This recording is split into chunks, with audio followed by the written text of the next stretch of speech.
a geek. Talking baseball every week. 'Cause they're Gleeman and a geek. And welcome to Gleeman and the Geek. Dropping like flies. You trying to tell me something? I was also going to go with maybe Gleeman's Almost Gone edition. Yeah, you're celebrating. I'm John Bonus of Twist Daily. With me, Aaron Gleeman of The Athletic. For now. I still have 4 days left. I don't know. You don't have 4 days left? Yeah. Oh, yeah, I guess you are around till Monday. Okay. I don't leave till... So, those of you who are patrons will be able to hear Aaron Gleeman from spring training one more time. Yeah, sorry. I'll be reporting Sorry for the bad Monday news. morning. We're trying to arrange maybe a special guest. We'll see if we can get people to participate on their off day. I bet you I can get Phil Miller to show up, and he'll be the special guest, and we'll do it from a brewery, and you can just take off straight from there, and Phil and I'll just stay at the brewery. How do you like that plan? Oh, you guys could just do that.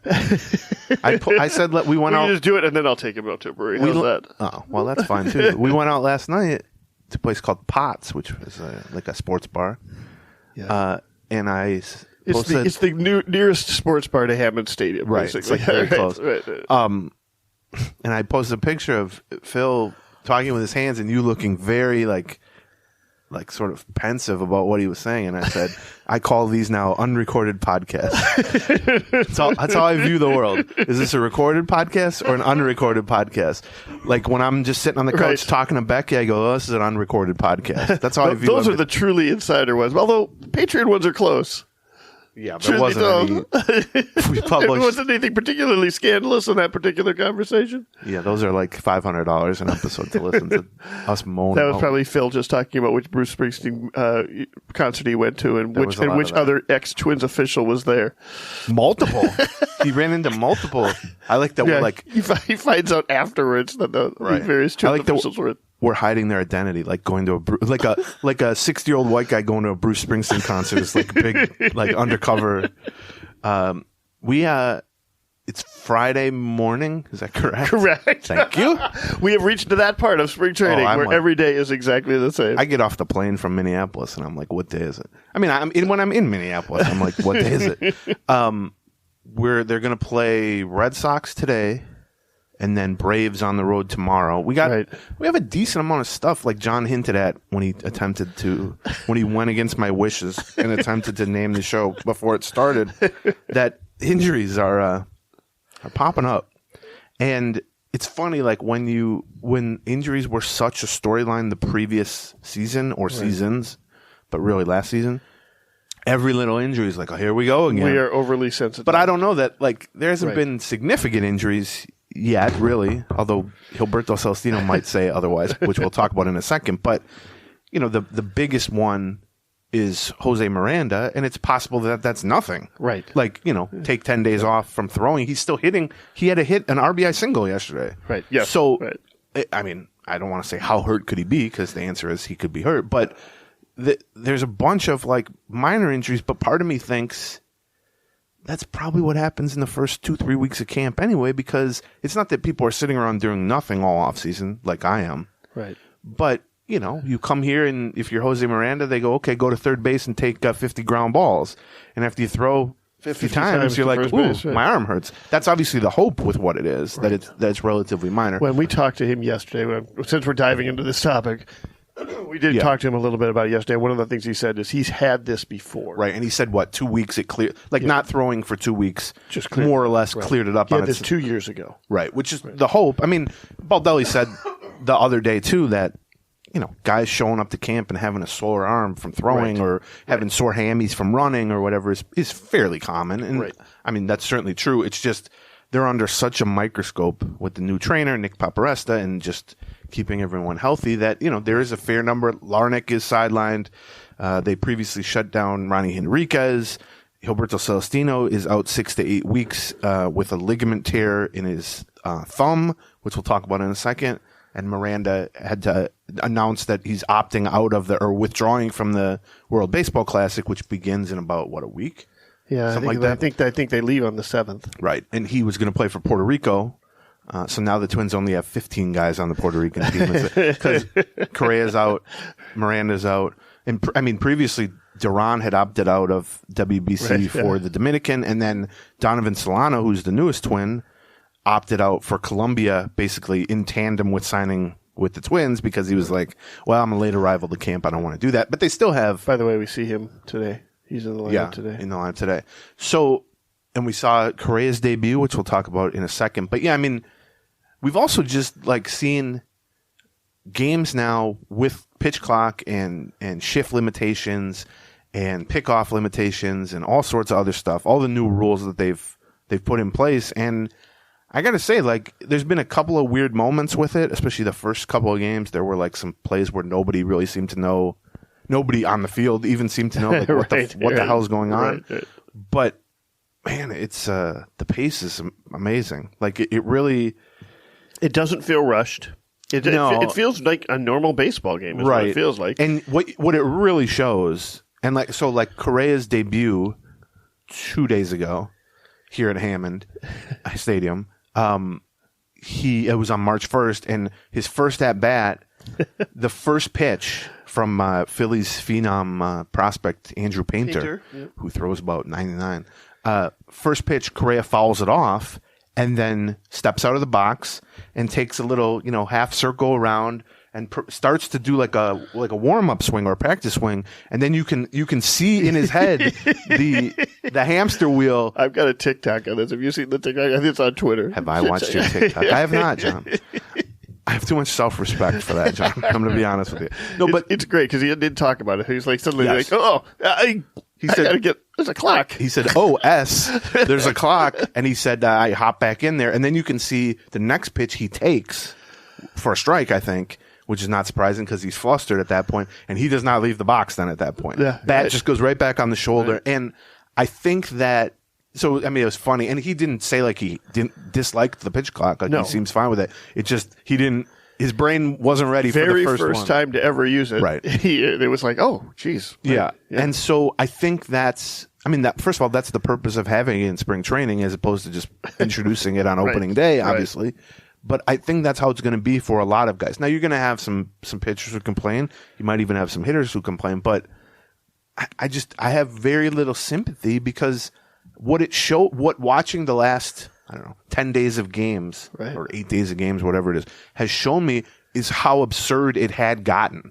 Like the state of stepping out of the box and pitchers walking around the mound and staring in and stepping off and all that. And I think it took, like, we knew that was the case, deep down, that it had gotten just so drawn out and so slow. And it got to the point where it didn't serve a purpose. Like, it didn't add anything to their prep, really. It was almost just part of the routine that had gotten into every player's head, which is a pitch comes, if you're the batter, after every pitch, both feet out of the box, do a little walk around, take a practice swing. And it's not, if you ask a player, is that to do, like, does that accomplish something? Some of them might say, yeah, it gives me a chance to mentally reset. And I'm sure that's true, but it didn't accomplish anything. It had just gotten to the point where that was part of like the accepted routine. And I think, and the same is true, obviously, for pitchers. Right. And this just sort of snaps that routine or breaks that routine. And that's been the biggest change for me is, like you said, I mean, it takes a little getting used to. The pace is definitely rapid. Some of these games are ending in 2 hours, 15 minutes, which, I mean, it's great. But more so than like what the current state of things are, which is much faster and quicker pace, which is great. But the bigger thing to me is it just shows you how crazy things had gotten and how absurd things have gotten in terms of just these kind of micro delays. Right. I mean, when we talked about implementing this pitch clock, people were like, is it going to be a big deal? Is it not going to be a big deal or something? Or, it kind of goes against the spirit of the game, which is sort of an endless, timeless game, et cetera.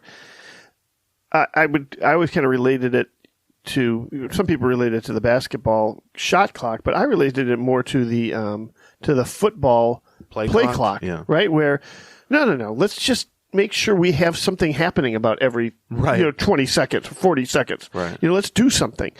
And, if they didn't have a play clock in football, it would just you can see, given all the complexities and stuff that they're going through, you can see it would last 2 minutes. Right. It'd be 2 minutes between it. Well, and then between also plays. there's strategic elements. Right. Exactly right. Like a lot of things for you to consider. Right. Part of the game is figuring out how to reset yourself in 40 seconds in the NFL. Yeah. Right. And figure out if you might not call the perfect play And every by time. the way, you might not call the perfect pitch every time in baseball. They got a lot more moving parts. They got 11 dudes. Right. They got to get set. A play has to come Right. in. Sometimes in baseball, there's literally nothing that is occurring between the pitches. Like if you just take a 2-1 pitch for a strike, there's no need for you to do anything because there's not a bunt being called. There's not a hit and run being called. You can just stand there and prepare for the next pitch. Somebody, Wandy Peralta, I think his name, the lefty reliever for the Yankees, he pitched yesterday or the day before, and I saw a clip of it. He struck a guy out on 3 pitches in 20 seconds. And I don't mean 20 seconds I mean start to finish. The at-bat lasted 20 seconds. And what happened was, he took an extreme view, but he just kept his feet on the rubber the whole time. Right. And so he threw a pitch, the catcher threw it right back to him, he put it in his glove, and he was set. And the batter was like, okay. And the weird thing is, the batter didn't have to immediately get in the box. No, batter could have stepped out of the box. But there was an implied pressure, sort of peer pressure of, I'm ready to go. You ready to go? Yeah. And so the batter hopped in, threw another pitch, struck him out, and it was like, that's an extreme version. And honestly, I don't want to see that. Because I do there needs to be a little pace of it, and I get that you take a practice swing or something like that, you got to look down at the signs in a lot of cases if you're a batter and everything like that. But I could see them eventually sort of tightening this up even a little bit more. Though. Yeah. I can see them doing it another second or two or faster. I guess.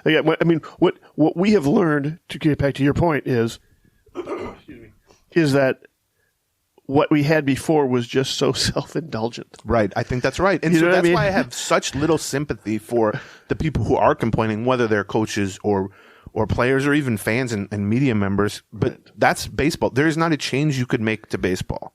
Then the one I always cite is, 8 years ago, they were like, it's stupid that the pitcher has to throw 4 intentional balls to intentionally walk someone. What if we just let them hold up 4 fingers and forget it? And people were outraged by that. Well, 1 out of every 50,000, the ball goes to the backstop. And right. You're automized.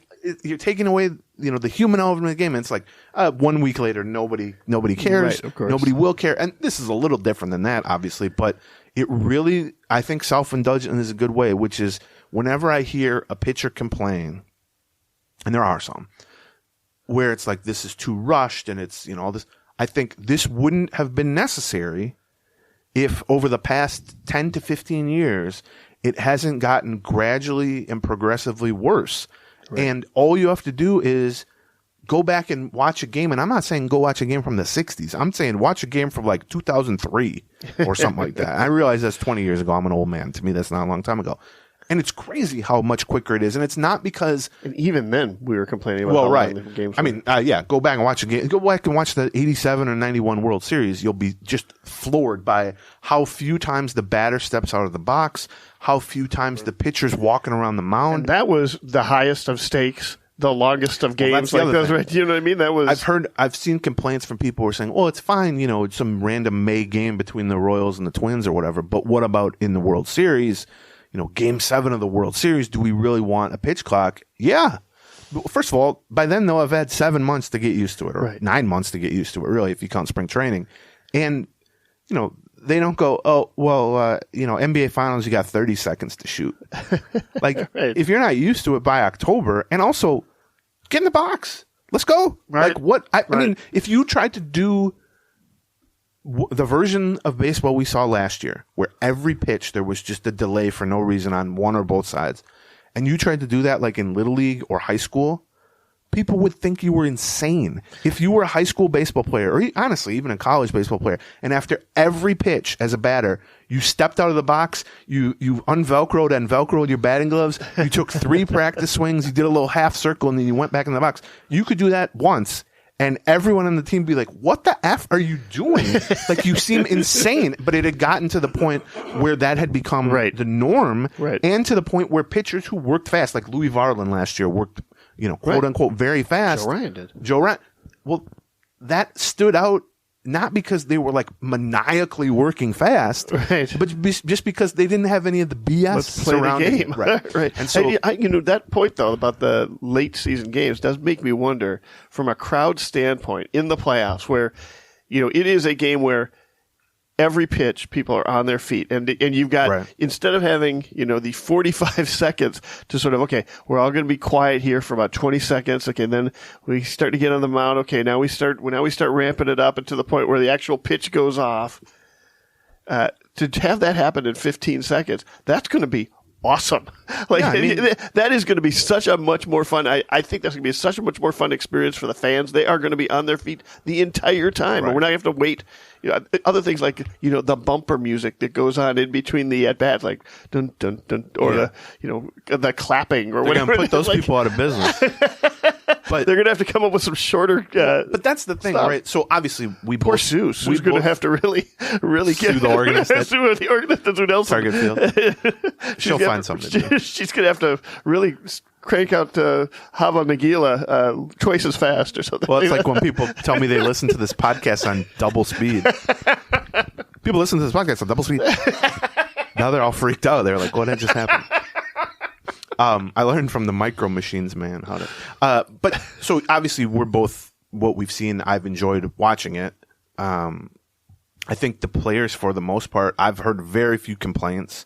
The coaching, like Baldelli, seems to like the pace of it, obviously, and there's going to be some holdouts. There's going to be an incident or two where somebody makes a big deal out of something. Right. But the thing to remember, I think, and then we'll move on to some actual Twins news. Because this is funny. This is two old guys yelling at a cloud, but we're yelling that we like the cloud. That's right. We're not telling them to get off our lawn. We're saying stay as long as you like on our lawn. But no baseball is being removed. Do you know what I mean? Right. No action is being removed. The padding, the unnecessary padding, is being removed, and I think that's worth remembering. And so people inevitably go to the most extreme version of what happens in Game 7 of the World Series. Well, there's still 27 outs. It's still going to go 9 innings. Still 3 strikes for a strikeout, 4 balls for a walk. All this stuff, like you're removing the padding, and I could see that maybe some fear that, like you said, the kind of incredible, just tense buildup that happens between every 9th inning pitch in the World Series or something like that is perhaps lessened a little bit, but I actually think the adrenaline of it, I agree with you. Maybe amplifies that. I don't think 87 people are like, well, because we were playing so much faster, we didn't have as much adrenaline or as much joy at 87 or 91. That's the thing. I think people lose sight of, and I swear we'll stop talking about this, but I think people lose sight of how recently this was different. Right. Like the idea of how can they put a pitch clock in the World Series? Well, the way they can do that is 15 years ago in the World Series, they had the pacing that they will now, except they didn't need a pitch clock to motivate it or to force it. And so all that the pitch clock is doing, for the most part, is getting back to how it was before this this thing got out of control and sort of just gradually started rolling towards the point that people were taking 30 seconds between every action. So I think with us talking about this, everybody who has not experienced it live or on a TV show are going to be like, boy, it's going to be a really big change, etc. That is the biggest thing about it, is that you won't notice it. Right. You fall into it. You will not notice it. Yeah. I mean, I went to several games at CHS Field last year, and my takeaway was, well, there were shorter games. I didn't really notice it. Right. What happens is you don't notice the times where it slows down. Right. Which is which is what I noticed at Target Field. It's the absence of delay, not so much the change in pace or whatever. But speaking of delay, don't delay to sign up for RotoWire. Okay, that was a good one for because it is baseball season. It is, and your draft is coming up in a hurry, right? Yeah, we can. Gleeman and the Geek listeners, can you sign up for RotoWire, which we've both been longtime customers, long 20-some years, long before they founded by a Twins fan. Yes, and a listener, long before they were a sponsor. You can go to rotowire.com/Gleeman. And it's a totally free trial that they're offering our listeners. And the way it's totally free, no strings attached, you don't even have to give them your credit card information. And so here's why. They're so confident that if you use the product, you can honestly sign up for the free trial and do 1,000 drafts and then quit.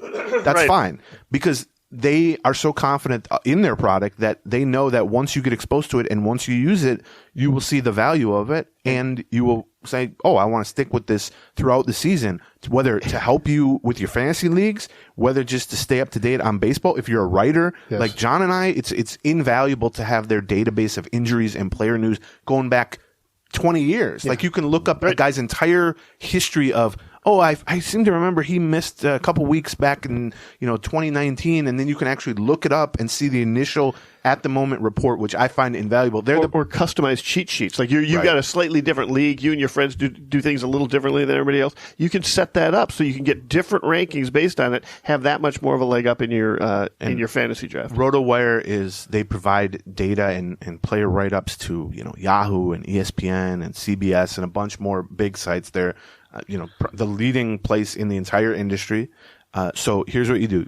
For Gleeman and the Geek listeners, to get a totally free trial, no credit card required. You can do your drafts. You can do whatever. All your prep. You can do everything. RotoWire.com/Gleeman. Go check it out. They're confident, and I'm confident that you'll like it. Another local sponsor, Soda Stick. I can't tell you how many Soda Stick T-shirts I've seen around the ballpark. They're everywhere, right? But the tricky part about Soda Stick T-shirts is we say this all the time. A lot of limited time stuff. They're small batch. It's like a great barbecue place. Right. The meat is there until it's gone. So how do you know about it? Well, you sign up. Yeah. You sign up so that you know. Listen, here's what's going to happen. Some T-shirts can be really hot, like Luis Ariz 316 last year, right? Yes. And or the Miranda T-shirt that was last year, right?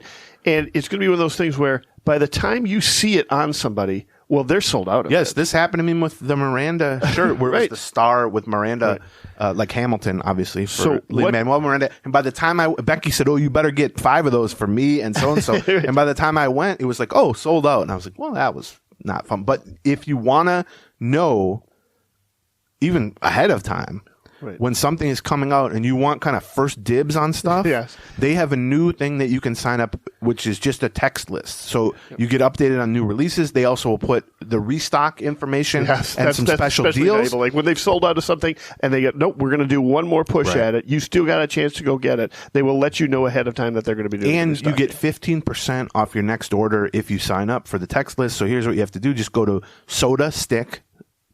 That's soda like Minnesota. Sodastick.com. You'll get a little pop-up that'll say, do you want to sign up? Click yes. You get 15% off your next order. And then when new shirts come out, you'll just get a little text saying like, hey, this is coming out tomorrow, or this is coming out, whatever. Or an email or whatever. Yes. Yeah, there's lots of ways you can sign up and follow them, but make sure you do that. Sodastick.com to check it out. Okay.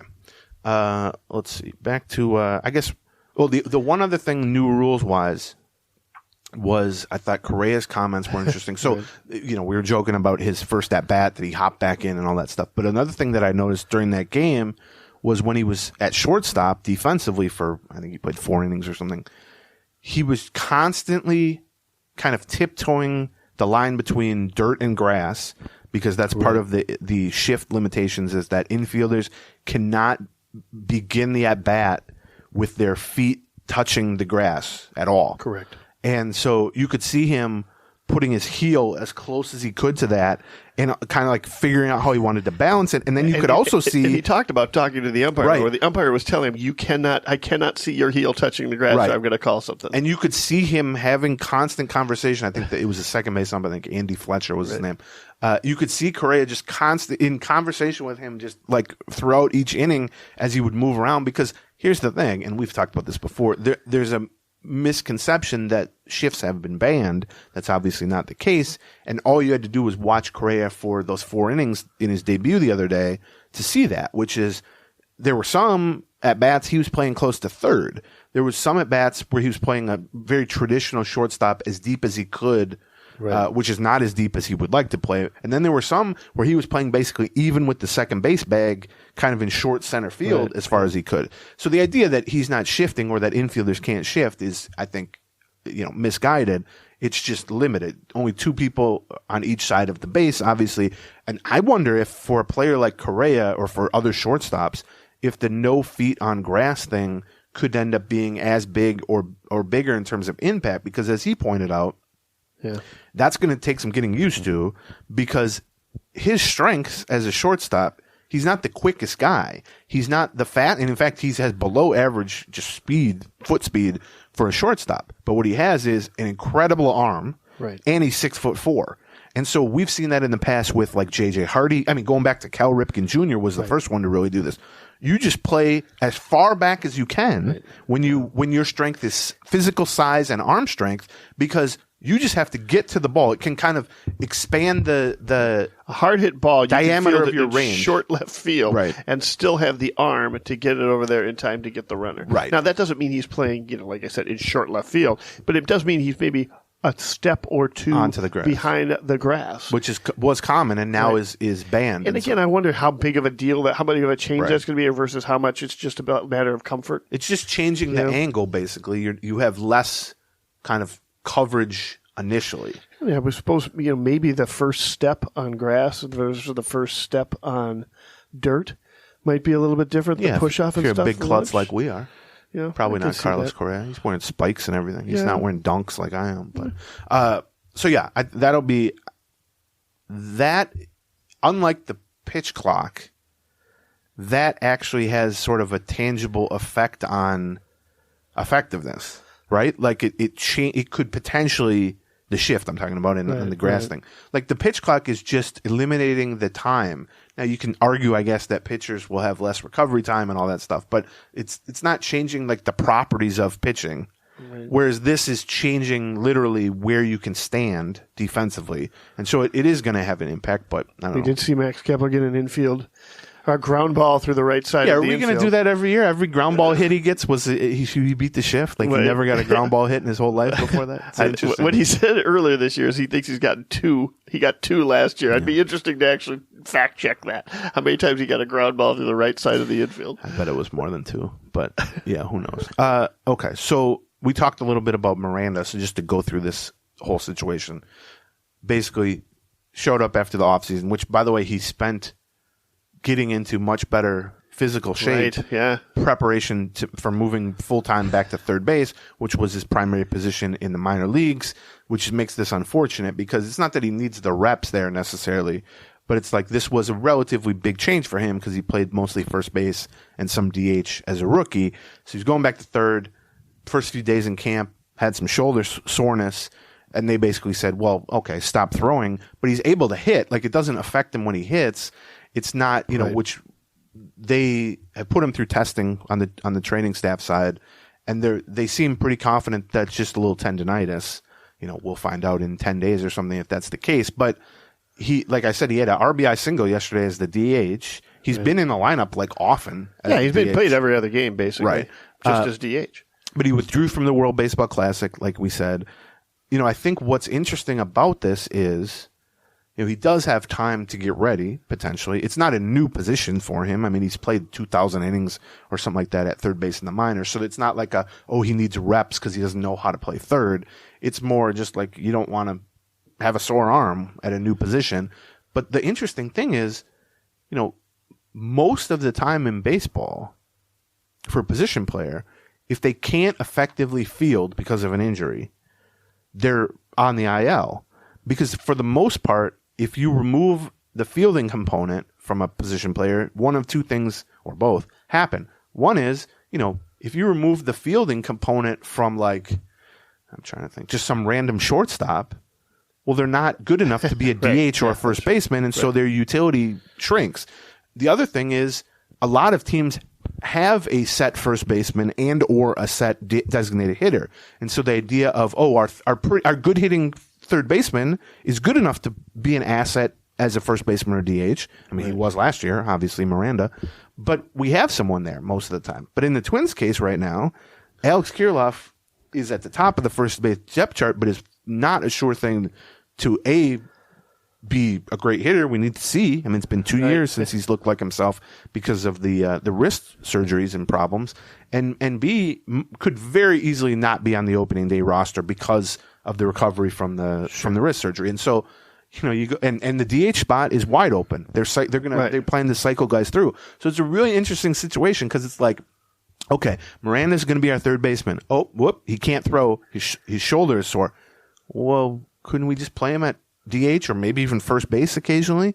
And you go, well, yeah, actually, because first base might be wide open if Kirilloff's not ready to go, and DH is potentially wide open. And the other thing is, one of the guys who likely, and in fact today is playing first base, Donovan Solano, and will be in the DH mix as well, especially against left-handed pitchers, can just go to third and play third, which he's played for hundreds of innings in his career. Yeah. And so it's not much last year, though. No, he played mostly first base and DH last year.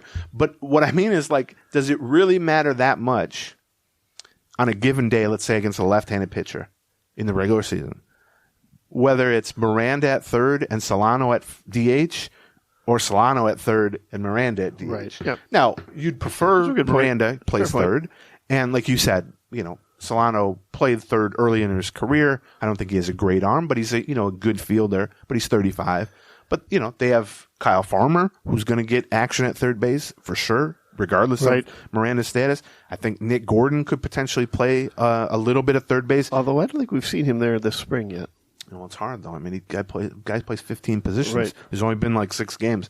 You get down to if Kirilloff, let's say, begins the season on the injured list or in the minors, and Miranda is your DH or whatever, that could open up a roster spot. Someone like, I don't know, Willie Castro or somebody could play some third base. Obviously, that's far from ideal. I honestly wonder, like, as this situation goes on, if Larnach, who's sidelined by it sounds like a groin injury or a lower body injury. Yeah, it was a lower body injury that he got. He was hockey now? We should just mention he was upper body and lower body. We asked Baldelli about it, and he basically said, "I don't know. All I know is that this was right after the game, and we haven't followed up with him. Right, to our detriment." You're a horrible reporter, John. I'd like you to leave. He got scratched just before the game on Wednesday, Tuesday, one of those games. And immediately afterwards, we asked Baldelli about what's happened, what's scratched. He said some lower body injury. Yeah, and that's as much as he knew at the time. So right. But if I wonder if Miranda is going to begin the season as a DH, let's say, and if Larnach and or Kirilloff are not on the active opening day roster because of injuries or just health situation. Right. I mean, Ed Julian could play little third base if they wanted him to. I played that in college. I am starting to pay a lot of attention to who's playing third base right now in these games. Willie Castro seems to have put himself in in a very. I would not have guessed Willie Castro has a chance of making this team. I'm not sure that Willie Castro does have a chance of making this team, right? But he doesn't. Of the dark horses, he's looking like a pretty good bat. How about that? Yeah, he's. Probably had over 1,000 at-bats, I bet, for the Tigers the last 3 or 4 seasons. He can definitely play everywhere. I think he's a switch hitter. He's not a great offensive player, but he's, replacement level. He can play some third. He gives them a little bit more utility on the bench. We're getting way ahead of ourselves. It's possible we haven't 7 days from now, Miranda's fine. And we should mention Edward Julian has not seen any time at third base. Yeah. Nick Gordon has not seen any time at third base. I think it's been Kyle Farmer, Willie Castro. I don't know who else. I'd have to go back and take a look at all the guys. Gary Gaetti, I think you said you watched the other day on the road. Yeah. No, I'm not even saying these guys would be the opening day third baseman. Right. I just mean if Solano, let's say, is playing third base or Farmer is playing third base, that's going to create a spot potentially for another infielder. Right. Yes. So yeah, that's worth monitoring. I don't think it's the end of the world. Hopefully with Miranda because.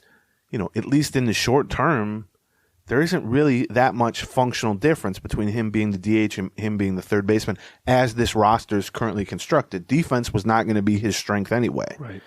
But, obviously they want him to play third, and that does open up much more possibilities for first base DH being home to big bats like Kirilloff and Larnach and guys like that. Or somebody that you acquire at the trade deadline. Right, but that only matters if those guys are healthy enough to be in the mix anyway. Right. So in the short term, I don't know.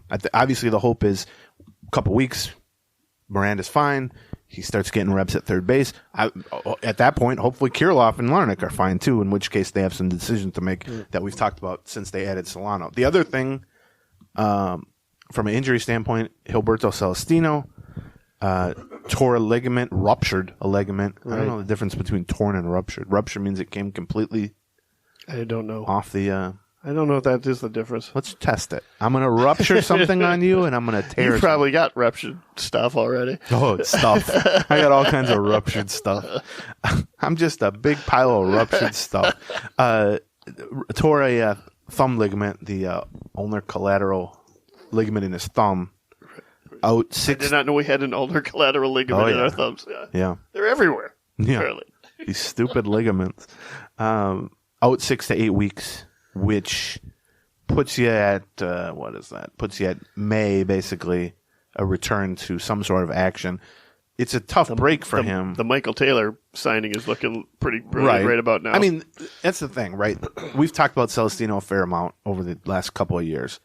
He was put into a real tough spot in 2021, basically making the jump from single A to the majors with a real brief stop at double A because they were so wrecked by outfield injuries at that point that he played, I forget what he played, 25, 30 games or something like that, and he was awful. Right. Like, he didn't hit it all. He looked completely overmatched to the point that it was fair to look at him and go, this guy's a prospect? But he was 21, and he had barely played above single A. So you go, okay, well, just, let's scrap that. But then last season, guess what? They had a million outfield injuries again. Right. And he would have been on the team at some point, but nobody expected him to get, what did he get, 300 at-bats or something like that? 347 plate appearances. Right. I mean, that's craziness. Right. And there were long stretches where he was basically an everyday player, which... Well, it's even worse because he started out so hot. He looked very good. He had a bunch of singles in the because first basically month. they kept pitching him away, and the one thing he could do is hit an away pitch to the opposite field. Then they started pitching him inside. But so you have a guy who was called up way ahead of schedule when he was completely overmatched in 2021. Then you have a guy who was used in 2022, but in a far bigger role than anybody wanted or intended, and again got exposed as a player not ready. And because of that, I think anybody who's watched Celestino, I think he's played 140 something major league games. Anybody who's watched him is probably convinced he's not very good. And maybe that's the case, but I also wonder what would his path have looked like, or what would his profile look like right now if he'd have spent 2021 at double A with maybe a taste of triple A, and then he had spent last year 4 months at triple A and then a late season call up to the Twins when he would have had much more development time and all that. Well, you're also talking about a guy who's just turned 24 years old, and he was going to be in St. Paul. That is fine. That is a really good development path to be 24 years old. If we had, like you said, if we'd have seen him all last year in Double A, and maybe a little, a stop in St. Paul last year was like, oh, he's 24 years old, he's doing this. We'd be like, oh, he's right on track for maybe moving his way up, and he'd have a lot better stats. Well, that's true too. Yeah, but like you said, the Twins, whether in reaction to how much he struggled on all phases last year, or just wanting to stockpile depth, which has clearly been a priority at all corners of the roster. They traded from a Gold Glove winning veteran center fielder, Michael A. Taylor, to backup Byron Buxton. They signed Joey Gallo. They kept Max Kepler. They've done all sorts of things. They kept Nick Gordon as an outfield option. They've done all sorts of things to stockpile outfield depths and flexibility there, and just numbers. And in doing so, they completely removed Celestino, even coming into camp, was at no point considered, in the likely mix for an opening day job. And so in that sense, this injury, while unfortunate for him, doesn't change his outlook as it relates to the big league team to start the season. He was going to be going to St. Paul, AAA, probably, going to be... It affects St. Paul a lot. It does not necessarily affect the Twins that much. Right. I mean, he'll almost surely begin the season on the AAA injured list. I wonder who's playing center field in St. Paul now. I mean, Austin Martin. Maybe. They got a bunch of guys. Maybe. Yeah. Who else? There's one other. Mark Contreras. Oh, yeah. Contreras could. You're right. That's a good one. I don't know. John Bonus, once we fix that ruptured whatever you have. You should have seen. John and I went out last night with Phil. And we're walking to our car in the parking lot, and I'm like, man, your knee's rough. And he looks at me like, well, you're shuffling along too, you old ass. You forget. Making fun of him for shuffling along. Anyway, so yeah, I think it doesn't change his outlook. It delays kind of his, and which has already been delayed by basically 2 years, his ability to just kind of be a normal prospect by another 2 months. But Hopefully by May he's able to get back in the lineup. That gives him a couple months maybe at AAA, and then you kind of reassess. Maybe there's some injuries around the All-Star break. He can re-enter the picture in the second half. Maybe he struggles at AAA, and you say, okay, this guy's 24. Do we still believe in him as a longish term, fourth outfielder, platoon player, something like that? I do think he has the skill set to do it. I mean, I don't think he's ever going to be like an impact everyday player, but he can definitely go get it in center field. He has a very strong, if erratic, arm. Similar to his base running. He's very fast, but erratic, I would say, mistake prone. And, as a right-handed bat, it wouldn't take much for him to be useful in a, 250, 300 at bat role, if he can. Right. I mean, of all the things that you would think you can make an adjustment to, the one is pulling the ball and hitting it hard. Like, that seems to be his biggest adjustment that he needs to be able to make. He can, what players struggle with is going the opposite way. That's the thing he can do. Pulling a ball and hitting it hard, especially as you turn 24, 25, 26, feels like a very natural progression. Well, but it's possible he just can't do that. Well, it's possible. It's not really it's an adjustment from like an approach standpoint, but hitting the ball hard is not something that everyone can do. That's, yeah. He can barrel it up well enough going opposite field. But you're giving him credit for that. I think that's not necessarily something to be credited for. Derek Jeter had an inside-out swing and, did it 3,200 times or whatever, going the opposite field. Aaron Gleeman, as a Highland Little League second baseman, used that opposite field like Derek Jeter because he couldn't catch up to fastballs. Well, maybe. You know what I mean? Maybe. He had a slow-ass swing, so he would right. just loop singles. And I think it's easy to say, the pitcher's adjusted to him because his one ability last year was to slap singles to right field, and that's true. First of all, there was luck involved in that. I mean, he had like a 460 on batting average on balls in play. Well, maybe. There ain't no skill in the world that gets that. And so, they started busting him inside, but I don't know that it took an adjustment. I think those would have dried up on their own. And so, you can look at it and go, I do think Celestino is more patient than his numbers suggest. Like, he's a more disciplined hitter than you might think. Right. But I don't know that I look at him and go, he's got this great inside-out swing and he's just going to wear out right field. I think it's more like, he got some blue pits and he got a couple of choppers that went through. I mean, that's not a bad skill to have, but I don't know. You need to, like you said, he needs to pull the ball. That might not be doable. We'll see. I don't know. He needs to have like a half season at AAA. Give him 3 months at AAA, and let's evaluate what he could do against lower end major league caliber pitchers or fellow prospects instead of evaluating what a 22-year-old fish out of water overmatch could do, because a lot of stuff's going to look different. I wouldn't have pinned this as a big year for Celestino, right? But I was very curious about what I would see from Celestino this year and when I would start seeing it. Right. I would expect him to, continue to be, the book on him is pitch him hard inside. AAA pitchers can pitch hard inside too.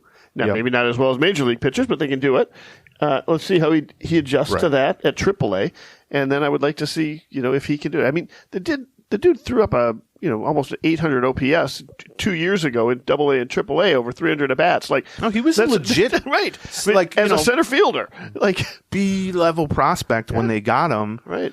The tools are there, right? And I just wonder so often with prospects, the context is not only key for like evaluating their actual production. Like, you need to know, well, this guy hit 250, but did he hit 250 in the Pacific Coast League where the ball flies, or did he hit 250 in the Florida State League where it's impossible to hit fly balls over the fence?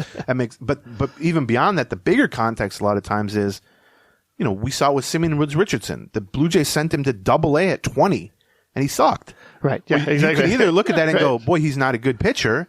Or you can go, what the hell is he doing there at 20 or 21? Right. Last year at AA at 22, which, by the way, still very young, he was great.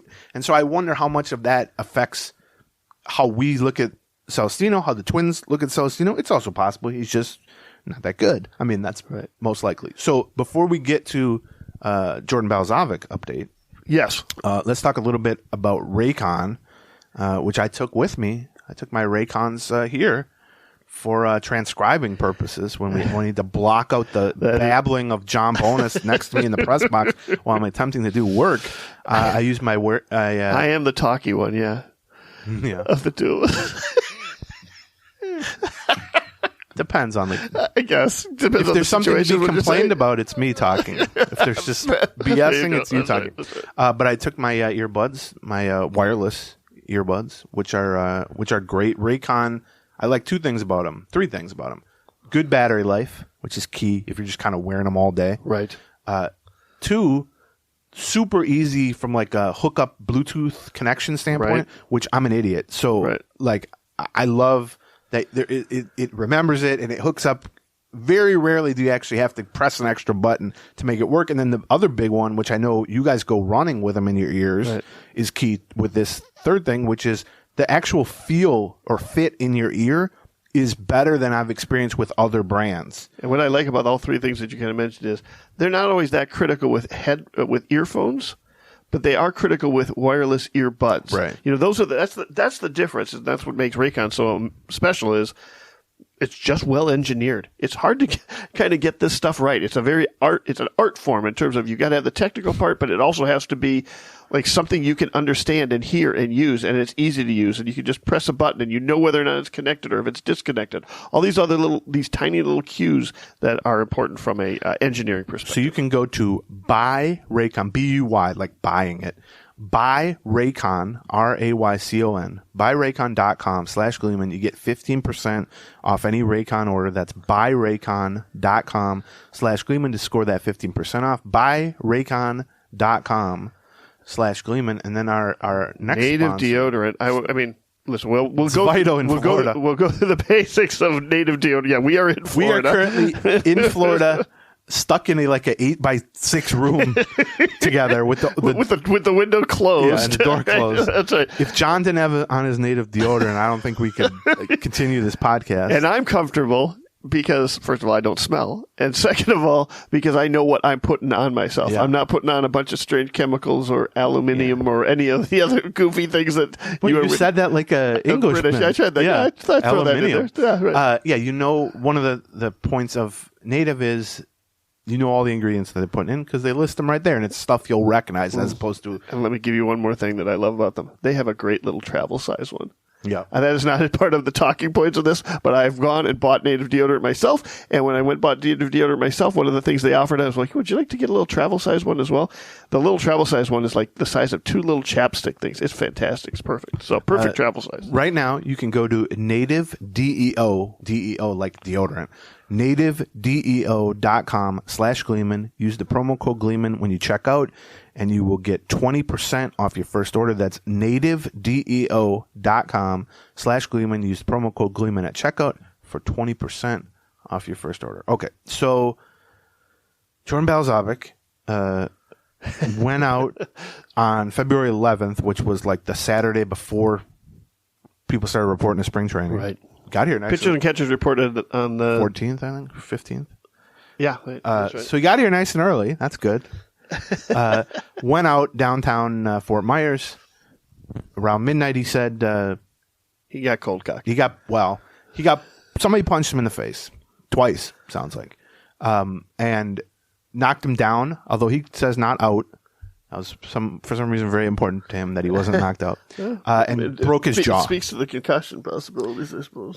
Broke his jaw, and there was, the Twins talked about it first because he was hospitalized overnight and he had surgery on the jaw to wire his mouth shut and all that, so he wasn't in a position to physically talk for a while. And so Falvey talked about it and Baldelli talked about it and all that, and then a few days ago we did a scrum, a group media session with Balazovic, whose mouth was still wired shut at the time. Correct. And will be for like another 10 days. Yeah. He said. And so he, talked through clenched teeth and answered as much as he could. There were a few points where he said, well, I can't really say more because it's ongoing. They're still looking for the guy. But I thought that the 2 points that he made and reiterated over and over during this, and he was asked, every possible way by the, half dozen media members who were there. He says that he did absolutely nothing to provoke the person who struck him, and didn't even know who it was. Like, didn't see it coming. There was no chance for him to fight back. He called it. He said he would agree with the characterization of it of a sucker punch. Right. And so, obviously, it's a weird situation. I know just from reading the comments and on Twitter, and anybody who hears a story like this, if your friend said I was out somewhere and I didn't do anything, and somebody just broke my jaw with a punch, you'd be like, "What?"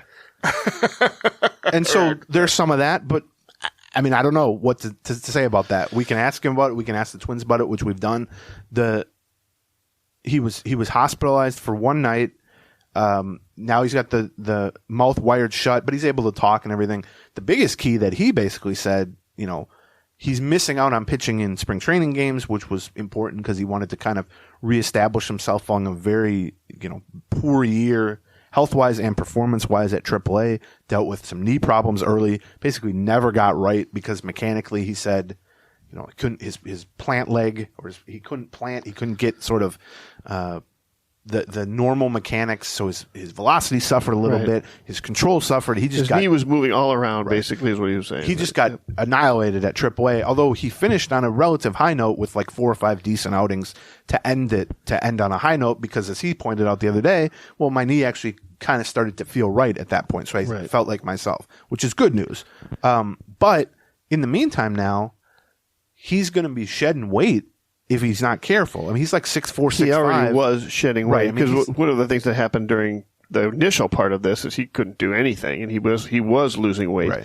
Now he seems to be on a smoothie diet. He said that the Twins nutrition staff is making him 1,000 calorie smoothies. Right. And he said while he's at the facility, he's been doing like 6 a day. Protein powder and peanut butter and bananas, and whatever. And it was funny. I might have been Phil, who was like, "Are they good?" Would have never occurred to me. I could have asked him 10,000 questions. He's like, "Yeah," and he goes, "Actually, yeah." And I was like, "We're like, ooh, can we taste this?" Because I'm on the 6,000 calorie a day diet, but slightly different. I get mine on fried chicken. But yours is pretty good too. Yeah, it's just I blend it. Listen, it's been years since someone has been worried about me keeping weight on, so I'll say that. But I mean, yeah, the key for him is, it sounds like hopefully next week he'll be able to start throwing again, get back onto a mound. The idea of him being in a game at this point might be off the table this spring, but it doesn't sound like he'll be super far behind in terms of the AAA schedule. And it's similar to Celestino in that he wasn't going to be on the opening day roster anyway. I mean, there was no chance of that, healthy, whatever. And so the goal for him is, get relatively healthy and don't lose a bunch of weight in the meantime, so that you're at a disadvantage just physically, and start the season. Don't get sucker punched again. Well, that's also good. Don't maybe go out at midnight or whatever. Says 2 guys who were out at midnight in Fort Myers last night. Right. Nobody tried to fight me other than Phil. Although, we could probably both use a good sucker punch, truth be told. That's part of our new weight loss plan. Yeah. Well, if you don't do the 1,000, right, get sucker punch. We don't do the smoothies. Yeah. Well, I had jaw surgery when I was like 13, maybe, and I had my mouth wired shut, not because it was just like corrective, basically. I found a workaround, which was SpaghettiOs. Oh, all right. And I would just eat like 12 cans of SpaghettiOs a day, and I think I probably got fatter, honestly. Because at first we went and bought like all these protein shakes and stuff like that, and they tasted horrible. This was 20-something years ago. And I didn't have a nutrition staff. It was my mom going to Cub Foods or whatever. And they were horrible, and I'm like, how? I think I had to do it for like a month, something like that, or 2 months. I was like, how can I do this? And I realized, you can just inhale soup, basically, or SpaghettiOs, which we had a lot of when I was a kid. So if Jordan Balzava gets sick of those really healthy options, he can just dump a can of SpaghettiOs in the microwave. I'm going to have to see if I can talk to your mom about how she talked you into wiring your mouth shut for a month. Yeah. Well, here's the other funny thing. I remember 2 things about that. It was like I said, I was like 13. And they told me, you can't eat anything for like, I don't know, it must have been like 6-8 weeks or something like that.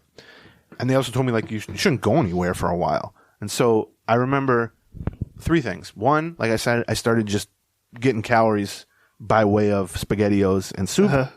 Number 2 is, that's the first time I watched The Godfather. because someone brought over the trilogy for me to watch on VHS. By the way, that's how long it was. Michael So that was Corleone like had his mouth wired shut at part Well, of it. that's true, That's why. yeah. That's probably why they thought of it. maybe, but that was a highlight because that's a great movie. I've Right. seen it 1,000 times. And then the other thing is, Did you watch the whole trilogy? You watched the third one too? Oh, yeah. Well, I didn't know it was bad. I was a kid. I didn't know it was bad. I was kind of like, what happened? It's a completely different. Anyway. And then like a week in, when I'm supposed to not be leaving the house, I took a trip, I believe, to a road trip with my dad to Chicago for a baseball card convention. And I remember thinking, I feel fine. Like I'm a little swollen and my jaw's wired shut and everything. And then by the time we got there, I was like in immense pain and the swelling had like gotten bad. But at that point, it's like, well, you can either drive back or you can try to buy some Jordan rookie cards and do some stuff. So that was my experience. If Jordan Balazovic needs any, similar to how I have been extremely helpful to Royce Lewis about I'm his surprised you ACL didn't recovery. volunteer the SpaghettiOs solution. Yeah, maybe I'll just put some in his locker. Sure. Yeah. Here's some SpaghettiOs. I wouldn't recommend the ones with the meatballs in it because we don't know what that's not even meat. So yes, it's an unforced error, obviously. Right. It's another speed bump for a guy who could have used some had a smooth path. Who here. had a huge speed bump last year. Right. Ran into a wall last year. Right. But he seemed in relatively good spirits. Yeah, he did. I give him credit for standing up and Coming in and answering talking to us, questions about it for 15 minutes or something like that. Obviously there are aspects of this story that seem very odd. Right. But beyond that, I don't know how to really take that. He says he didn't, provoke anyone. He says he didn't see it coming. He says he didn't say anything to the guy. Whether you can infer something like that, who knows? I'm not really in position to say. Ultimately, it doesn't really matter that much. What I'm, and Twins fans are probably concerned about is, well, can he get back healthy? Can he start pitching It at only AAA? matters if crap like this happens again. Well, that's the other thing. And I think Right. there was some confusion, it seemed. People saying, well, he claims he did nothing wrong. First of all, that's his version of it. But why were the Twins seemingly somewhat critical or frustrated by their initial comments, like Derek Falvey? But I think you can even read into that. They just felt like, you're out a couple days before spring training. You're at a bar at midnight in downtown Fort Myers. Like, not that you are deserving of getting punched in the face or something I like think that. everybody who's at a bar in Fort Myers deserves to be punched. I'm not going to go out with you again now that you're saying this. Now I feel like you and Phil are going to do the thing where the one guy kneels behind you and they push you down. Yeah. I feel like you guys are going to do that. I like to see it stand up after you did that, kneel down to that trick. But yeah, so that's where Balazovic, I mean, it's similar to Celestino. It might keep him from kind of beginning the season on time with the Saints, but it might not. I mean, honestly, he's got a month till the start of the AAA season. Like, they may keep him in extended spring training for a little bit. They may put him on the IL for a little bit, but I would suspect by late April or early May, certainly, it should be kind of business as usual for them, for him, and then we can just get back to kind of evaluating: is the knee right? Is the fastball velocity closer to 95 than 90? Right. Is he missing bats? Is he getting clobbered consistently? Because this is a huge year for him. I mean, this time last year, he was a consensus top 100 global prospect. Like, there was an argument for him being the best Twins pitching prospect in the entire organization. And now a year later, I wrote this, like, it would be very hard for a pitching prospect stock to fall further in 12 months without a major arm injury involved. Right. Now, there was a knee injury involved, and now there's a jaw injury involved. But just from a performance standpoint, you very rarely see a 23-year-old, I guess he was last year, I think, just have a 7.5 ERA for a sustained months-long period in the minor leagues. I wondered, one of the reporters in the Scrum asked, I don't remember exactly which one it was, basically something like, last year they could have really used a lot of pitching. There wasn't a lot of really good pitching sitting at AAA. This year, even if you came back right now, you're probably fourth or fifth of the guys that are being called up right now. Gain on them. You know what I mean? I mean, not just gain, pass. Louis Varland. Yeah, I mean, he got passed in the driver's lane, by 3, 4, 5 people. Like, yeah, it's a tough situation. We'll see if he can, find his high gear again. If you got punched in the face at a bar and broke your jaw, Yeah. let's say by someone named like Aaron G. Or actually, no, not Aaron G. Let's call it A. Gleeman. Did it. I don't want to like reveal too much about who it could be. Do you think that would have any effect on your interest in going to bars in the future? Do you think that would in any way lessen the number of times in an average month, let's say, that you went to bars? Well, I'd be on a liquid diet first. Well, right. I don't mean like the literal like next 3 weeks, but I'm saying I'd be on liquid diet. Yeah. Yeah, right. You'd be like, probably increase. What's the highest calorie? Yeah, you'd be at whatever brewery serves like a malt. I want the big malty stout is what I want. Yeah, that's it. What a silly question to ask, John Bone. Before we get to some spare news and notes for the Twins, let's do our last sponsor, which is BetterHelp. Yes. We've talked before about BetterHelp. Here's how it works. If you've been having some issue in your life and you've thought, yeah, I could really use someone to talk to about this. Yeah, right. Whether it's therapy, whether it's just talking something through. But I know from experience that there are barriers for entry for that, which is some days you wake up and you go, you know what? I'd like to talk to somebody. And then you go, oh, I got to go through insurance and I got to make 3 phone calls and I got to see who I can go to. And then I got to schedule an appointment. I got to get references. I got to find who do my friends like. By the time you figure that out, the wave of I want to do this has passed a lot of the time. And so the beauty of BetterHelp is within a day or two, you can sign up, you can talk to real licensed therapists who can help you with real problems. And if you want to do a video chat with them, you can do that. If you say, I don't want to be on camera, you can do an audio only chat. If you're like me, some days where you go, I don't want to be on the phone even, you can just type like a live chat with somebody. Yeah. They will tailor it to what you need. And let's see, what is the if you go to BetterHelp, that's HELP, help.com/Gleeman. You're going to go to betterhelp.com/Gleeman and you're going to get 10% off your first month. Again, that's BetterHelp, HELP.com/Gleeman. You can discover your potential with BetterHelp. Okay. Let's just run through some of these. Yeah. We got 18 minutes till I got to go downstairs and try to interview Louis Varley. So, Louis, if you're hearing this, well, you figured out time travel. Actually, if you're hearing this, so never mind. I was going to interview him 2 days ago, but he seemed so into the crossword puzzle that he was doing, and they've been maybe he could use some help. Yeah, but I'm no good on that. Maybe he could use some better help, John. .com/Gleeman. We talked about Correa debuting. And he's actually going to be leaving camp. He opted out of the WBC, which he would have been leaving camp about a week from now. But he's going to be leaving camp because his wife's going to go into labor with their second child. So he's got another roughly almost handful a week. of games. Yeah. Right. He's in the lineup today, I know, later today. Okay, good. Buxton and Polanco have not debuted yet. I mean, like, there are other players. Like, Kirilloff hasn't debuted, but there's a reason for that. But Buxton and Polanco are the big names that haven't debuted. I asked Baldelli 2 days ago. And Kirilloff. I just said that. Oh, okay. So he's injured. Okay, right. They're not injured. I mean, in theory. He said there's no like specific timeline or specific like, oh, they can't play. He indicated that Polanco will probably be debuting before Buxton whenever that comes. Okay. I honestly think, knowing what I know about how Buxton does things during a season, he doesn't even take batting practice on the field. Very rarely. He hits in the cage. It wouldn't surprise me if, from his standpoint and from the team standpoint, he was like, I don't really need to play in games.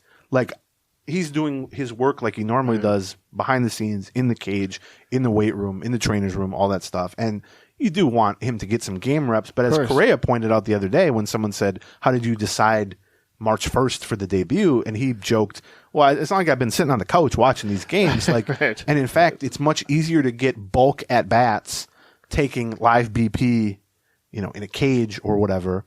You can get 50 at bats in an hour instead of 3 at bats in 2.5 hours.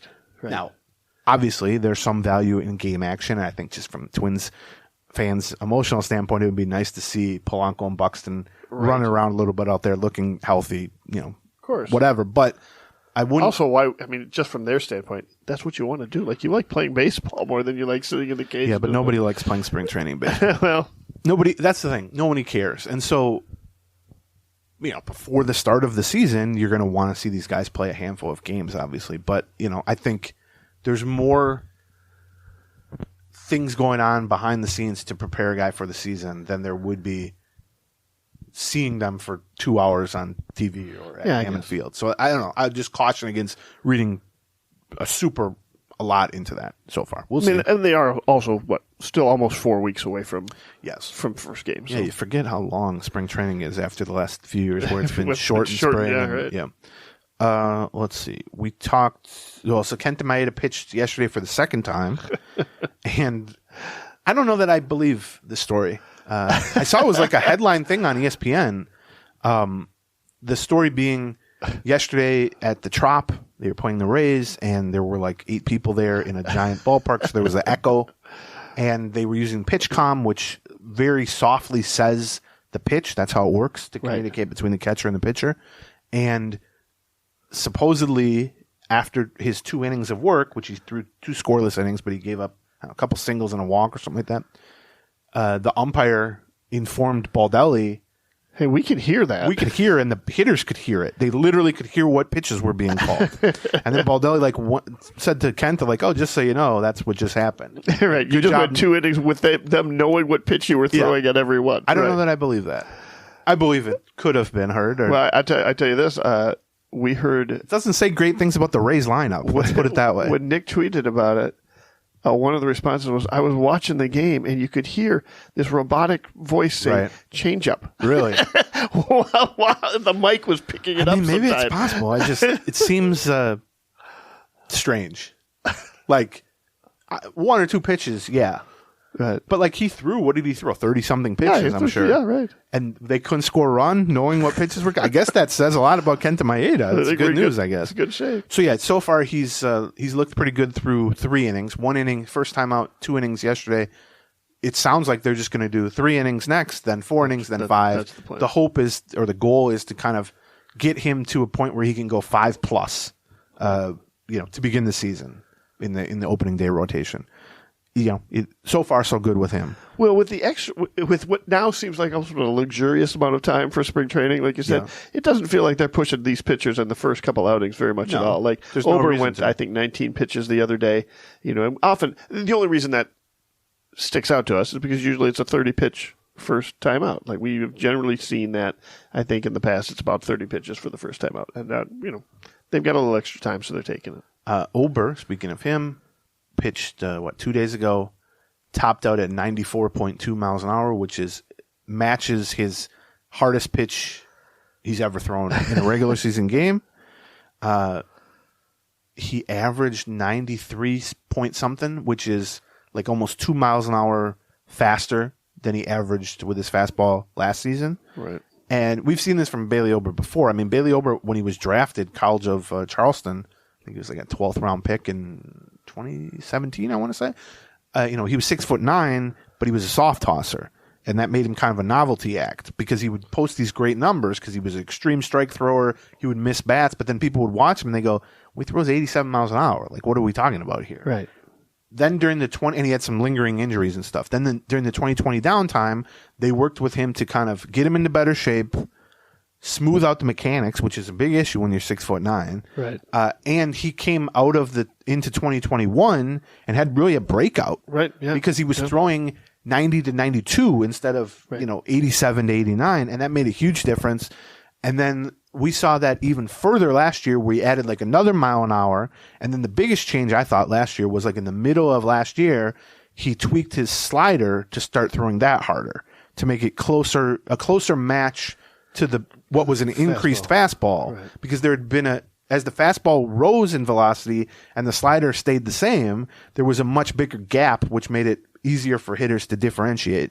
And so middle of last season, he bumped the slider up a little bit, a couple miles an hour, and that really seemed to pay off. He was hurt a lot last year with some nagging injuries, but he pitched really well when he pitched, and especially down the stretch, he pitched really well. And as Baldelli said when we asked him about him 2 days ago, he's never not pitched well for us. Right. Like, that's not the issue with Bailey Ober. Problem has been keeping him healthy. Right. The issue is just these nagging sort of, groin and hamstring and that sort of thing. So it's good news that Ober continues to throw harder. I mean, I think you wouldn't recognize him other than the fact that he's 6'9", but you wouldn't even. He's nothing like the version they drafted. Right. I mean, he's legitimately added like 6 to 7 miles an hour on his fastball, and so to have him as your number 6 starter, right? I mean, he won't make the team if everybody stays healthy, right? I mean, it's ridiculous, and he's too good for AAA. I mean, he's got a 3.80 ERA and like a 150 innings in the majors. But that's a hell of a luxury, right? To have as your 6th starter. Along those same lines, Tyler Mahle made his official spring debut a couple of days ago and averaged 94.1 with his fastball. Yeah, lots of 94s. Which is huge because in the 4 starts he made for the Twins, I believe he went like 93, 91, 88, 90 as like the average. Right. And there were a few pitches in there that really sent the alarm bells going where he was like 85 miles an hour and they removed him from the game. But yeah, when he's right, he's 94, 95 with the fastball. He pitches a lot with his fastball, so that's key. So yeah, so far so good with Tyler Mahle. I mean, he only threw an inning the other day, but he seemed enthused to the point that when he gets asked about the shoulder and the velocity, he basically says, "Yeah, I feel fine." Like, but I will caution that he said that last season. That is correct. In between leaving starts early. So, but he looks good so far. The one other thing, really, all the way through the first week, all of the starting pitchers have looked pretty encouraging. All the pitchers are throwing faster than ever. It's incredible. Right. Yeah, I mean, we've talked about that a little bit, but it's an interesting. If it continues, it's going to be a storyline in camp. Pablo Lopez, we're going to finally see Sonny Gray today. I mean, we did see him in live BP, but we're going to finally see him throw for real today. Pablo Lopez was throwing hard as well. I mean, it's been a real encouraging start for. Yeah, there's this young soft tosser named Duran who's got his fastball all the way up to 93. Oh, no, wait, 103. Oh, wow, that's a lot different. Eddie Julian, has been a very hot topic in camp. We could talk about him a lot here, and we will, but he's about to leave soon for the WBC also for Team Canada. We spent like a solid 25 minutes of the most recent Patreon episode, the mailbag episode, just talking about Ed Julian. Right. Talking about that his was path. the most question in the mailbag. Right. So if you want to hear a lengthy discussion about him, you know, how he got to this point, what his potential role could be on the Twins, skill set wise, what we've learned from talking to him, all that stuff, go subscribe to the Patreon, Patreon, patreon.com/Gleeman. They're $1 an episode. You can go listen to that one for free because you get the archives sign up, for free when you sign up. But yeah, we did a solid 25 minutes on Ed Julian, who's got 3 homers and has been playing second base quite a bit. Almost hit a lefty on lefty homer yesterday. Flew out to the warning track. But let me just run through a couple other things. Ronnie Henriquez, potential reliever candidate, has been shut down with elbow soreness. No real update on him. They claimed By the way, if you're looking for a potential, spring training, who's going to make the roster battle, I think watching the 3rd and 4th innings, or the innings right after the starting pitcher leaves recently, has been somewhat interesting. We've got there. I'm almost sure they're going to at least try to have one long reliever on the opening day roster.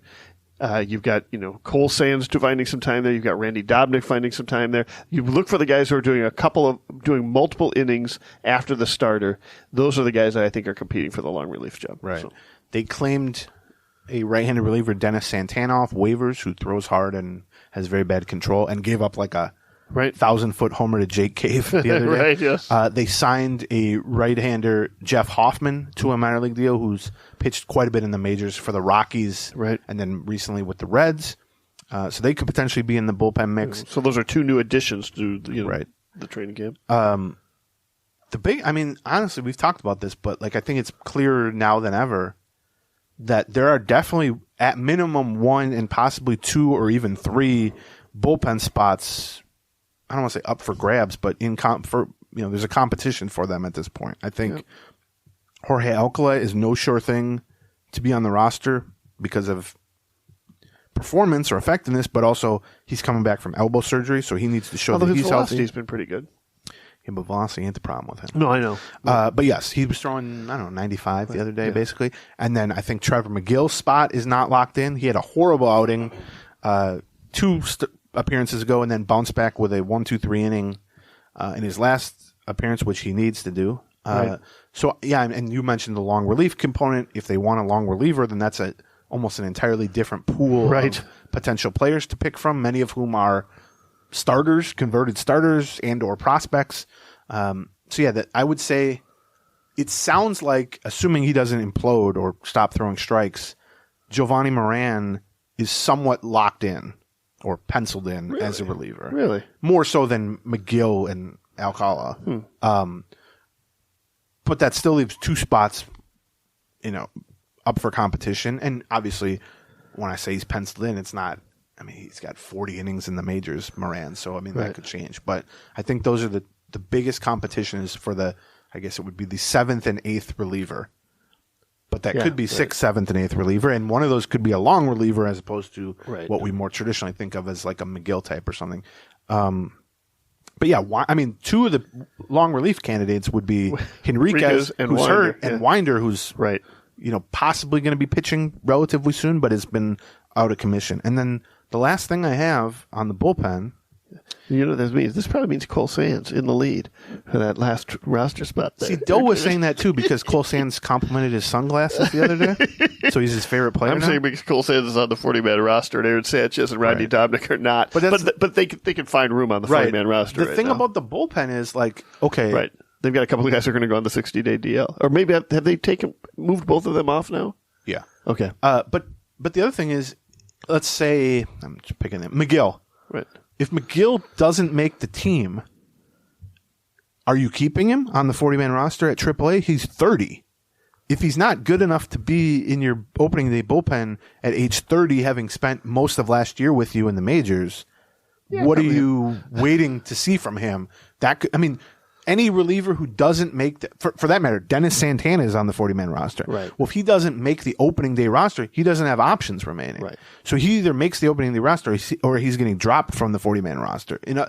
So yes, it's an advantage for a guy like Cole Sands or Brent Hedrick or guys like that to be on the 40-man roster, just because it simplifies adding them. Like you can just go, well, yeah, we'll take him as a long reliever. They shuttle back and forth, whatever. Whereas some guys have to be added to the 40-man roster. All I would say on that is, especially when it comes to relievers at this point of year, if a reliever, a non-prospect reliever, journeyman type of guys, or doesn't make the opening day bullpen, their spot on the 40-man roster is almost by definition at risk or sort of expendable. Like if you don't think Dennis Santana at age 27 is worthwhile to keep on the opening day roster, you can just drop him from the 40-man. I think the same thing might apply to McGill, although not quite as cut and dry with that. And there are some other guys in that spot too. So I don't know. I wouldn't if a reliever who's not on the 40-man roster stands out in camp and they fall in love with him and they think this guy could be the 8th reliever we'd really like, whether it's a long reliever, I don't think it's going to be a problem finding a spot on the 40-man. Right? Because the bullpen. But I don't think they're going to. I don't think you've ever fallen in love with a long reliever. Nobody goes like, boy, Randy Dominic is going to be the big difference. No, I was just saying, well, listen, do we care whether it's Cole Sands or Randy Dominic handling the mop-up innings when we're down by 6? No. First of all, I ran into Randy Dominic and his wife the other day at a sushi restaurant. They seemed lovely, and you know what? She appeared to have fallen in love with a long reliever. So that goes exactly against everything you said. That's a fair point. Imagine how insulted you'd be. You don't fall in love with a podcaster. That's probably true. I'd much rather fall in love with a long reliever than a podcaster. I cannot imagine dating a podcaster. You're always at risk of them telling some dumbass story. I don't think you're going to have to worry about it. Yeah, you don't think Becky... They should start the Chrissy and Becky show. Where it's just contradicting details of stories we've told. You know what I mean? Right. Like now an episode. He made that up. Yeah, that's completely made up. Yeah. Anyway. And then the last bullpen item, and I'm going to go downstairs to the clubhouse. But Jorge Lopez pitched at the Red Sox ballpark. Yeah, Tuesday. Thank you. Monday. Several days ago. Monday. And it was funny. He seemed, leading up to that, almost like worried that his velocity was low. Right. To the point that we were like almost confused talking to him, saying like, is there he's almost like hinting at some injury.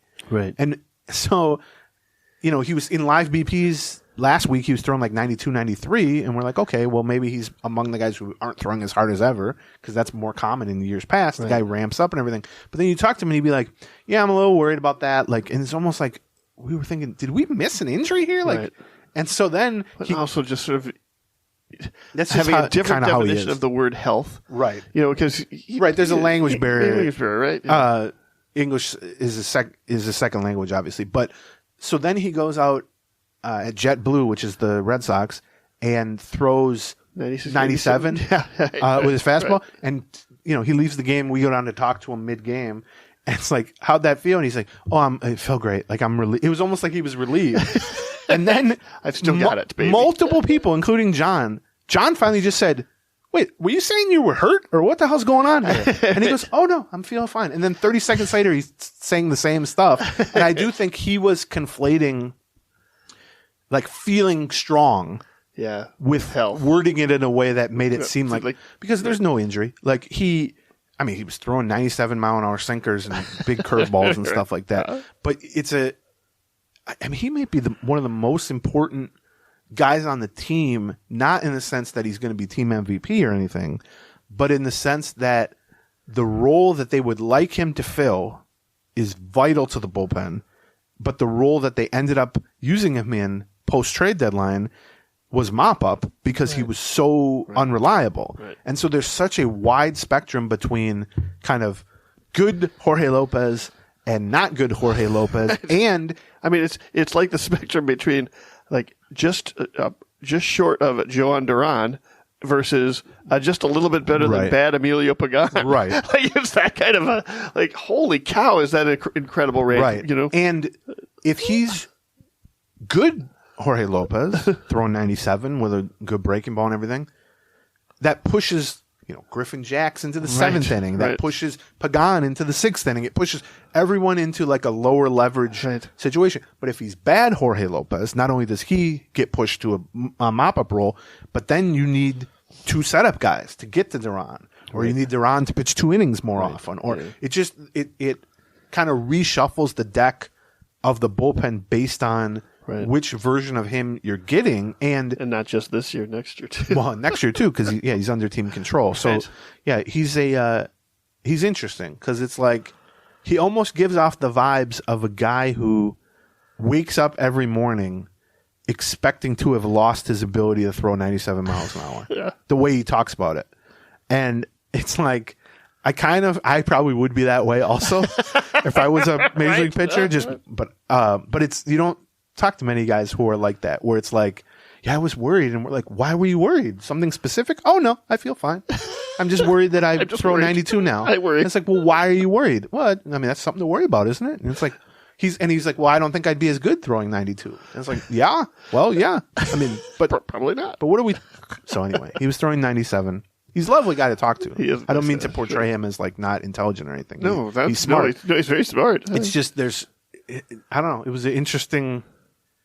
Like, I feel like he goes out and throws his warm-up pitches before every appearance and says to himself, thank God, the deal with the devil did not expire last night. Like, you know what I mean? Yeah, it feels like that. Whereas Duran is like, I remember the first time Duran threw 103, and I asked him, like, how long you been throwing 103? And he's like, I don't know, a long time, man. I always throw 103. It's just completely different. Right. Like, very different vibe. I was 12 and I threw 100, and then I was 16. I threw 103. Lopez speaks a little bit like as if he is somebody who was a struggling starter for a long time, and suddenly he's been granted, the second chance. Second chance as a reliever. He's like, really? Right. This? I guess that is. Though? I guess, it does make more sense in that context, which he was a top starter prospect, struggled for about 5 years in 3 different teams, throwing 92 to 94, didn't have the control or the command to get by, moved to the bullpen last year basically with the Orioles and was an all-star immediately. So I guess in that context, it does kind of feel like you won the lottery and you're waiting for someone to knock on the door and say, wake up. Yeah, basically. Or like that the ticket was wrong, you have to give it back. So I guess that's a good point. It's interesting in that context. Okay, I'm going to go downstairs to try to interview Louis I'm going Varland. to publish this. You're going to publish this? Monday, we're probably going to be doing a Patreon. I don't know exactly what it's going to be or who it's going to be or if it's going to be a mailbag or what we're going to do. But it'll be good. Yep. I promise that. Mediocre or better is always my promise. Thank you very much to our sponsors, which are SodaStick and RotoWire and Raycon and Native and BetterHelp. And we'll talk to you on Monday, hopefully. Gleeman